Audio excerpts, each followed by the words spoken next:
Film की शुरुआत 1945 से होती है, जहां एक प्लेन में कोई गड़बड़ी हो गई थी, जिस वजह से उसे जापान की एक आइलैंड पर उतारा जा रहा था। ये काम एक सीनियर पायलट कर रहा था जिसका नाम शिकीशिमा होता है। वो इस वक्त अपनी पूरी टीम के साथ था। आइलैंड पर आने के बाद वो एक सीनियर मैकेनिक के पास आया और उसे प्लेन ठीक करने को कहता है। शिकीशिमा खुद इस आइलैंड पर घूमने के लिए आगे बढ़ा। वो समंदर में अजीब तरह की मछलियाँ देखता है जो मरी हुई थी। घूम फिर कर वो रात को वापस आया। टीम के पास वो जैसे ही पहुंचा, सबको इमरजेंसी अलार्म की आवाज सुनाई देती है, जिस वजह से पूरी टीम घबरा गई, क्योंकि तभी इनके सामने गॉडजिला आ जाता है। वो आगे बढ़ रहा था, उसे देखकर सारे लोग काफी डर जाते हैं। वो भागने लगे, किसी को भी कुछ समझ नहीं आती। मैकेनिक कहता है कि हम इसे अपनी मशीन गन से मार सकते हैं। शिकीशिमा जी, आपको ऐसा करना चाहिए। अब शिकीशिमा गन तो लेता है, पर गॉडजिला के पास आने पर न जाने उसे क्या हुआ। वो मशीन गन से गोलियां ही नहीं चला पाता, इसलिए सभी सिपाहियों को अपनी छोटी मोटी गन से गोलियां चलानी पड़ती है। ये देख गॉडजिला गुस्से में आ गया, आगे बढ़ने लगा, सबको ही कुचलने लगता है। देखते ही देखते वो सबको चींटियों की तरह मसल कर मार देता है। ये देखकर शिकीशिमा काफी डर गया, जिसके साथ ही वहाँ जोरदार धमाका हुआ। शिकीशिमा काफी दूर जाके गिरा, वहीं बेहोश हो जाता है और सबको मारने के बाद गॉडजिला जोरों से दहाड़ने लगता है। सुबह जाकर शिकीशिमा को होश आई। आगे बढ़ने पर उसने देखा कि मेरी पूरी टीम मारी गई है। हर तरफ उनकी लाशें पड़ी हुई थी। लाशों को मैकेनिक यहाँ एक साथ लाकर रख रहा था, क्योंकि गॉडजिला के हमले में वो किसी तरह बच गया था। शिकीशिमा के वहाँ आने पर मैकेनिक उस पे काफी भड़क गया। कहता है कि इन सब की मौत की जिम्मेदार तुम हो, तुमने गॉडजिला पर वार नहीं किया, इसीलिए सभी मारे गए। जो सुनकर वो काफी दुखी हो गया। कुछ टाइम के बाद शिकीशिमा को बाकी पायलट्स के साथ वापस टोक्यो भेज दिया जाता है। वो जब घर आया तो पता चला कि यहाँ बमबारी की वजह से सब कुछ तहस नहस हो गया है। सारे घर टूट फूट गए, यहाँ तक कि शिकीशिमा का घर भी पूरा बर्बाद हो चुका था। यहाँ उसकी पड़ोसन मिली, कहती है कि तुम बच गई हो। रोती हुई बोली, पर मेरा बेटा मारा गया। शिकीशिमा पूछता है, क्या मेरी मॉम डैड जिंदा है? वो कहती है कि नहीं, यहाँ सभी मारे गए हैं। दुखी होकर आगे बढ़ी, बार बार यही कहती रहती है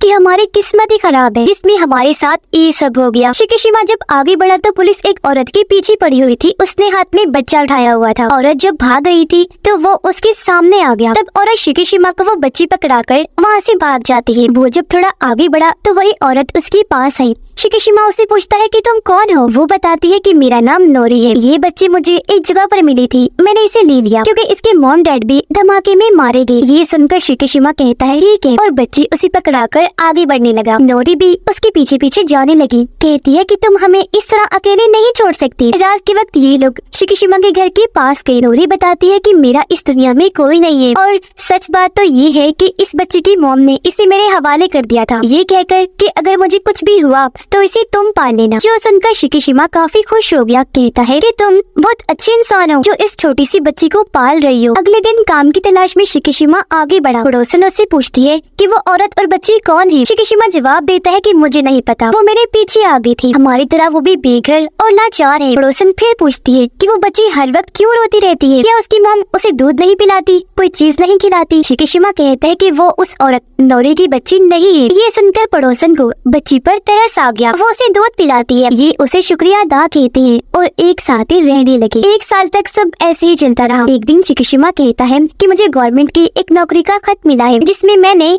समंदर की गहराइयों में मिशन करने जाना है। दरअसल मेरा काम वहाँ बॉम्ब्स को ढूंढकर उन्हें खत्म करना है, जो माइंस खुदाई करके वहाँ लगाए गए हैं। वो दूसरी जंग के दौरान अमेरिका और जापान ने लगवाए थे वहाँ। नोरी कहती है मगर ये काम काफी खतरनाक लग रहा है। शिकीशिमा कहता है कि हाँ है तो खतरनाक, लेकिन इसके बदले हमें बहुत सारा पैसा मिलेगा, जिससे हम जिंदगी में आगे बढ़ सकते हैं, बहुत खुश रहेंगे, जो बच्ची के लिए बहुत जरूरी है। नोरी कहती है मगर मैं तुम्हें मरने नहीं देना चाहती। शिकीशिमा कहता है पर मुझे कुछ नहीं होगा, क्योंकि गवर्नमेंट हमें काफी अच्छी हथियार और कश्तियाँ दे रही है। पर अगले दिन शिकीशिमा जब काम पर गया तो उससे पता चला कि गवर्नमेंट ने इनके साथ बस झूठ बोला है, क्योंकि इन्हें बस आम से हथियार और कश्तियाँ दी जा रही। यहाँ शिकीशिमा की मुलाकात डॉक्टर से भी हुई, जो इस पूरे मिशन के हेड थी। डॉक्टर उसे भी कश्तियों के बारे में सारी बात समझा देता। डॉक्टर के लोग एक माइन बॉम्ब को ढूंढकर उस पर निशाना लगा रही थी। कई बार शूट करते ही, लेकिन उनका निशाना ठीक नहीं लग रहा था, हमेशा चूक जाता था। मगर जब शिकीशिमा निशाना लगाता है तो वो आसानी से ही माइन बॉम्ब को फोड़ देता है, जो देखकर डॉक्टर काफी खुश हो गया। रात को शिकीशिमा को वही सपना आया जिसमें गॉडजिला उसके साथियों को कुचल चलता हुआ आगे बढ़ने लगता है। ये भयानक सपना देखकर शिकिशिमा चौंक कर उठ जाता है। अपने साथियों की मौत पर काफी दुखी होने लगा। नोरी उसे पानी पिलाती है। शिकिशिमा बताता है कि मुझे ऐसे भयानक सपने आते रहते हैं, उम्मीद करता हूँ कि जल्द मैं ये सब भूल जाऊँ। वो काफी दुखी होने लगा। तब नोरी उसे संभालती है। अब एक आइलैंड पर न्यूक्लियर धमाका हुआ जो अमेरिका ने करवाया होता है। फिर ऐसे वक्त गुजरता गया जहाँ शिकिशिमा अपनी टीम के साथ और भी कई सारे बॉम्ब्स को तबाह कर देता है और हंसी खुशी नोरी और बच्चे के साथ रहने लगता है। ये लोग अपना घर भी बना लेते हैं जहाँ शिकिशिमा अपने पूरे टीम को लाया। नोरी सबके लिए खाना बनाती है। सब काफी खुश हुए। उन्होंने तारीफ की।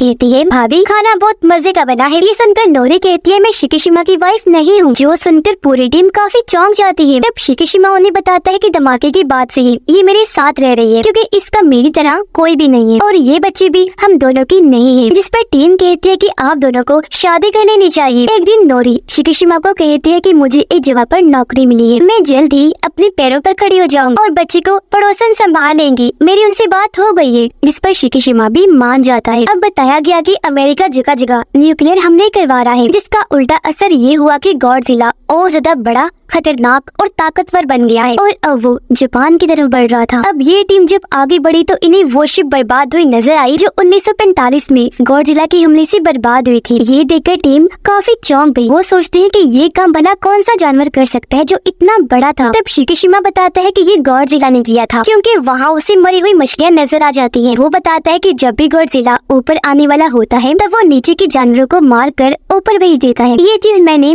एक आइलैंड पर देखी थी। अब अचानक कई सारी बड़ी मरी हुई मछलियाँ शिप के चारों तरफ फैल जाती हैं, जो देख शिकिशिमा काफी घबरा गया, क्योंकि समझ गया था कि यहाँ पे गॉडजिला आ रहा है। वो डरते हुए कहता है कि हमें यहाँ से जल्द निकलना चाहिए। जिसके साथ ही गॉडजिला पानी से बाहर आ जाता है। वो इनकी शिप के पीछे लग गया था और ये लोग तेजी से आगे बढ़ रहे थे। शिकिशिमा और डॉक्टर एक काफी बड़ा बॉम्ब पानी में फेंकते हैं जो गॉडजिला से जा टकराता है। इन्होंने कई सारे धमाके किए, पर गॉडजिला का जिस्म इतना मजबूत था कि इन धमाकों का उस पर कोई असर नहीं होता, बल्कि अब वो अपना मुंह भी बाहर निकाल कर आगे बढ़ने लगता है। ये लोग एक और बॉम्ब पानी में फेंकते हैं, लेकिन बॉम्ब को फोड़ने वाली तार ही कट हो जाती है। इसीलिए शिकिशिमा ऊपर आकर मशीन गन से गॉडजिला के मुंह में कई सारे शॉट्स करता है, जिससे वहाँ धमाके होने लगे और गॉडजिला के मुंह का एक हिस्सा तबाह हो जाता है। लेकिन अचानक ही खुद ब खुद हील होकर ठीक हो जाता है और अब वो पूरा उठ खड़ा हुआ। इससे पहले शिप पर हमला करता, तभी दूसरी साइड से जापान की आर्मी आकर अंधाधुंध गॉडजिला पर हमले करने लगती है, जिससे वो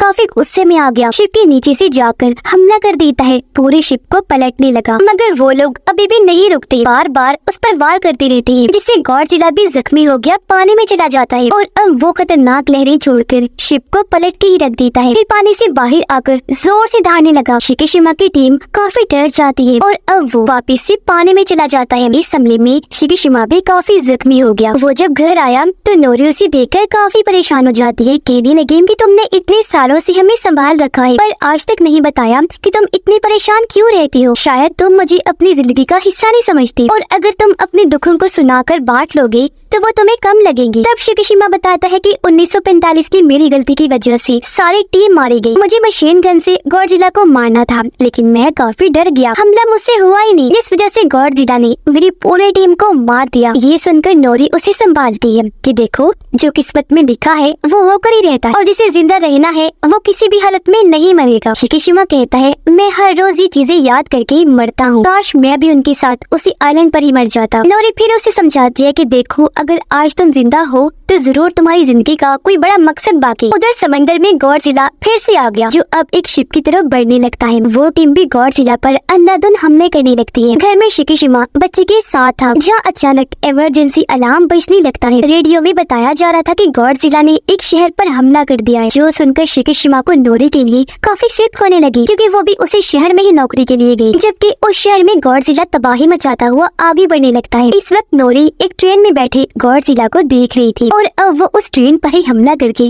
पूरी ट्रेन को ही उठा लेता है। वो नोरी वाले ट्रेन के डब्बे को मुंह में लेकर चबाने लगता है। नोरी काफी डर गई, जो एक जगह लटकी हुई थी, और अब वो अपनी जान बचाने के लिए पानी में कूद पड़ती है। यहाँ कुछ रिपोर्टर्स गॉडजिला की रिपोर्टिंग कर रही थी उसकी वीडियो बनाकर। उन्हें वो देख चुका था और अब गॉडजिला उनकी तरफ बढ़ने लगा, लेकिन वो फिर भी वहाँ से नहीं हटी। गॉडजिला वहाँ आकर मुक्के से उस पूरे टावर को तबाह कर देता है। वो टूट गया, जिससे सारे रिपोर्टर्स मारे जाते हैं। नोरी जब भाग रही थी तो यहाँ शिकीशिमा आ गया और अब ये दोनों सारे लोगों के साथ भागने लगते हैं। गॉडजिला भी उनके पीछे पीछे ही था, जहाँ आर्मी उस पर टैंक से हमले कर रही। उसे गुस्सा आ गया और अब गॉडजिला की पंख और पीठ से नीले रंग की रोशनी निकलने लगती है, जिसके साथ ही वो खतरनाक शुआएं लहरें बाहर निकालने लगता है। ऐसा होते ही वहाँ जोरदार कई सारे धमाके होने लगे, जो वहाँ के सभी लोगों और बिल्डिंग्स को अपनी लपेट में लेने लगे। शिकीशिमा को इससे बचाने के लिए नोरी उसे धक्का दे देती है और इस हमले की तबाही को अपने ऊपर ले लेती है। कुछ देर के बाद शिकीशिमा जब बाहर आया तो उसे नोरी समेत दूर दूर तक कोई भी दिखाई नहीं देता। हर चीज तबाह बर्बाद हो चुकी थी और अब नोरी की मौत की वजह से शिकीशिमा काफी दुखी हो जाता है। फूट फूट कर रोने लगा। यहाँ गॉडजिला चिल्लाते धाड़ते हुए आगे बढ़ने लगता है। उसे देखकर शिकीशिमा को भी गुस्सा आ गया। वो भी बदला लेने के लिए धाड़ने लगता है। शहर में सारे लोग हर तरफ फैली तबाही को देखकर काफी परेशान हो जाते हैं और अब से फिर गॉडजिला पर ये लोग रिसर्च करने लगे। घर आकर शिकीशिमा नोरी के लिए दुआ करवाता है। बच्चे को भी संभाल रहा था जो काफी रो रही होती है। डॉक्टर यहाँ सबको बताता है कि गवर्नमेंट ने हमें और बाकी दुनिया भर की सिपाहियों को गॉडजिला को रोकने के लिए चुना है और अब मेरे पास एक प्लान है। जिसके बाद वो ने उस जगह पर लाता है जहाँ गॉडजिला को रोकने वाली पूरी टीम थी और तब यह जर्नल आकर सबसे मिलते हैं। कहते हैं कि गॉडजिला के हमले काफी बढ़ चुके हैं। इन हालात में हमारी मदद कोई नहीं करेगा, हमें जो भी करना है खुद ही करना होगा। फिर वो बताता है कि गॉडजिला को हराने के लिए डॉक्टर ने एक प्लान बनाया, जो सुनकर सारे लोग कहते हैं कि हमने गॉडजिला को अपनी आंखों से देखा है, वो बहुत ताकतवर खतरनाक है, उसे हम किसी भी तरह नहीं रोक सकते। ये सुनकर डॉक्टर कहता है मैं एक नेवी ऑफिसर भी हूँ, साथ ही एक साइंटिस्ट भी हूँ। हमने गॉडजिला पर हमला किया था जिसमें हम कामयाब भी हुए थे। हमने उसका आधा चेहरा धमाके से उड़ा दिया था, लेकिन वो दोबारा हील होकर ठीक हो गया था। पर इस बार हमारे पास नया प्लान है। हम शिप्स के जरिए गॉडजिला के जिस्म के अलग अलग हिस्सों पर गैस के सिलेंडर लगा देंगे, फिर उसी की स्पीड से काफी तेजी से उसे समंदर की गहराइयों में फेंक दिया जाएगा। जिस समंदर में हम ये करने वाले हैं वो काफी गहरा है। गहराई में जाने की वजह से प्रेशर उसका जिस्म बर्दाश्त नहीं कर पाएगा, जिससे वो मर सकता है। ये सुनकर एक ऑफिसर पूछता है कि अगर उसे कुछ ना हुआ तो? इस पर डॉक्टर कहता है कि अगर कुछ ना हुआ तो फिर हमारे पास प्लान बी भी है। प्लान बी में गॉडजिला जब पानी की गहराई में होगा तब उसके जिस्म पर लगाए गए सिलेंडर्स पर बैलून्स गुब्बारे खुल जाएंगे, जिससे गॉडजिला जिस स्पीड से नीचे गया था उसी स्पीड से वापस ऊपर आने लगेगा। 2-3 बार बैलून्स के खुलने पर वो प्रेशर बर्दाश्त नहीं कर पाएगा और उसकी मौत हो जाएगी। ये सुनकर एक ऑफिसर पूछता है सर आपको यकीन है कि इन हमलों से गॉडजिला मारा जाएगा? इस पर डॉक्टर कहते हैं कि शायद, लेकिन ये हमें करना ही पड़ेगा क्योंकि इसके अलावा हमारे पास और कोई रास्ता नहीं है। उसका साथ जर्नल भी देते हैं कि गॉडजिला पहले ही काफी कुछ तबाह कर चुका है, अब हमें उसे रोकने के लिए ये जरूर करना चाहिए, जिसके लिए वहाँ के सारे ऑफिसर्स मान जाते हैं। शिकीशिमा अपनी पूरी टीम के पास आया। डॉक्टर उन्हें कहता है कि गॉडजिला को समंदर में सही जगह पर लाने के लिए हमें एक प्लेन को तैयार करना है जो हथियारों से भरा हो, और अब मुझे एक बेहतरीन मैकेनिक की जरूरत है जो ऐसा प्लेन तैयार कर दे। ये सुनकर शिकीशिमा कहता है कि ये काम मेरा दोस्त मैकेनिक कर सकता है, मैं उसे ढूंढ कर लाऊंगा। और अब शिकीशिमा उसे काफी ढूंढ कर आखिर उसके घर गया, जहाँ मैकेनिक उसे मिल भी जाता है, लेकिन वो आज भी उसे काफी बातें सुनाता है कि तुम्हारी वजह से 1945 में हमारी पूरी टीम मारी गई थी। शिकीशिमा कहता है हाँ मैं जानता हूँ, लेकिन अब मुझे अपनी गलती सुधारने का एक मौका मिला है जिसमें मुझे तुम्हारी मदद चाहिए। गॉडजिला को मारने के लिए हमें एक प्लेन चाहिए जिसे तुम्हें तैयार करना होगा। इससे हमारे गवर्नमेंट और आर्मी की भी हम मदद कर सकते हैं, साथ ही करोड़ों लोगों की भी जानें बचा सकते हैं। जिसके लिए वो मैकेनिक मान गया। वो शिकीशिमा के साथ उस जगह पर आया जहाँ उसने प्लेन तैयार करने थे। वो आगे बढ़ा, अपने काम पर लग जाता है प्लेन को तैयार करने में। उधर डॉक्टर ने भी कई सारे हथियार और गैस सिलेंडर तैयार करवा लिए थे। कुछ ही दिनों में प्लेन भी तैयार हो जाती है। कुछ दिन के बाद शिकीशिमा बच्चे से आकर मिला, जहाँ उसने एक पेंटिंग बनाई हुई थी जो कागज वो शिकीशिमा को देती है। जो देख वो कहता है कि बेटा इस पेंटिंग में तुम काफी दुखी लग रही हो, क्या बात है? इस पर वो कहती है कि जी क्योंकि मुझे मोम बहुत याद आ रही है। जो बताकर वो रोने लगी। उसे देखकर शिकीशिमा को भी काफी दुख हुआ। वो बच्ची को संभालता है। फिर जैसे ही रात हुई वो एक खत लिखकर बच्ची के पास रखता है और उसे सुलाकर वहाँ से चला जाता है। वो आकर मैकेनिक से मिला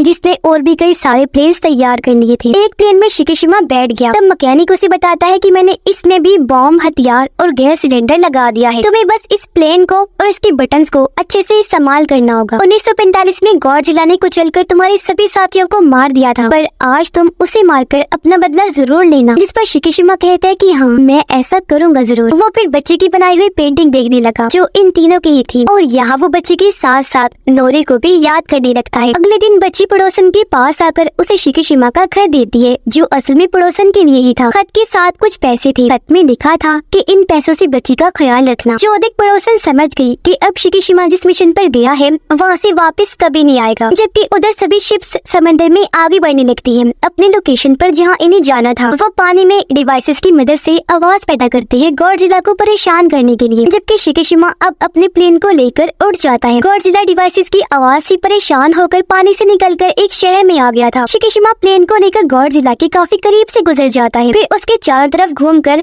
हमले करने लगता है गॉडजिला को भड़काने के लिए। अब गॉडजिला उसके प्लेन का पीछा करने लगा, इसलिए शिकीशिमा उसे लेकर समंदर में अपनी मेन लोकेशन की तरफ बढ़ने लगा। जब डॉक्टर उन्हें आता हुआ देखकर काफी खुश हो जाता है और वो सभी शिप्स को तैयार होने के लिए कहता है, जबकि शिकीशिमा और गॉडजिला समंदर में लगातार आगे बढ़ रहे थे। और अब जैसे ही शिप्स गॉडजिला के पास आने लगी, उसके जिस्म से फिर से नीले रंग की रोशनी चमकने लगती है। एक बार फिर पानी में शुआई लहरें छोड़ता है, जिससे यहाँ एक बार फिर जोरदार धमाके होने लगे, लेकिन इस बार शिप्स पर इसका कोई खास असर नहीं होता। जिसके बाद ये लोग पानी में सिलेंडर्स फेंकने लगते हैं। गॉडजिला की चारों तरफ घूमकर उसके पूरे जिस्म पर सिलेंडर्स लगाने लगते हैं, क्योंकि इस वक्त उसका पूरा ध्यान शिकीशिमा के शिप पर ही था। और अब ये लोग अपने शिप्स के जरिए सभी सिलेंडर्स को चला देते हैं, जिसके साथ ही काफी तेजी से गॉडजिला को पानी में डबो दिया जाता है। उसका जिस्म पानी में 1500 मीटर तक नीचे चला जाता है। फिर अचानक ही वो रुक गया, जो देखकर सभी लोग काफी खुश हो जाते हैं, क्योंकि उन्हें लग रहा था कि गॉडजिला मर गया होगा, लेकिन वो इतनी आसानी से मरने वाला नहीं था। पानी में जाकर भी वो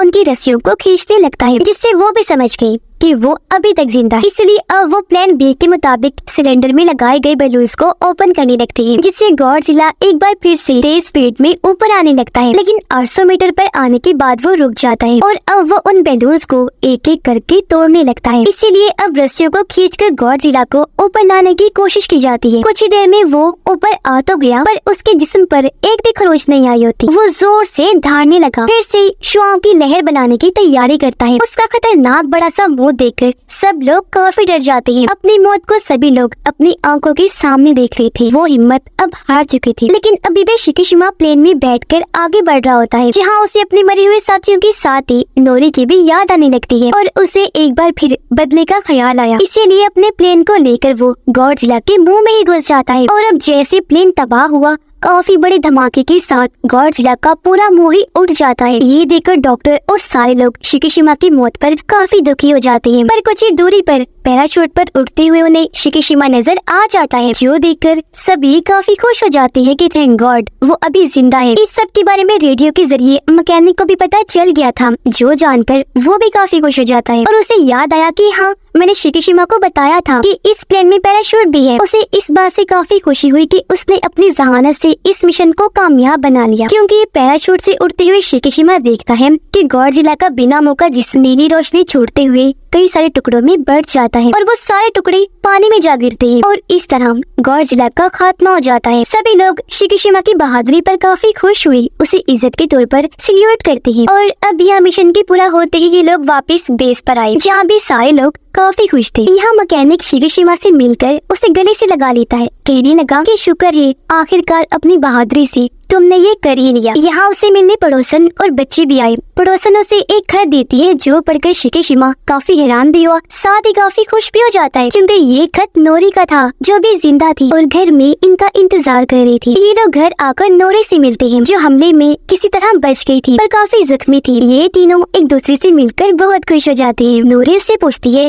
क्या तुम्हारी जंग खत्म हो गई? जिस पर वो मुस्कुरा कर कहता है कि हाँ, और मैं कामयाब रहा। इस पर तीनों मिलकर काफी खुश हो जाते हैं और अब एक फैमिली की तरह रहने का फैसला करते हैं। लेकिन एक बुरी खबर समंदर की गहराई में दिखाया गया कि गॉडजिला के जिस्म के टुकड़े फिर से रीजनरेट हो रहे हैं, यानी फिर से ठीक होकर आपस में मिल रहे थे, जो हो सकता है कि पूरा गॉडजिला फिर से बना ले, जो बात बहुत खतरे वाली थी। और इसी के साथ ही इस फिल्म की कहानी यहीं पर खत्म हो जाती है।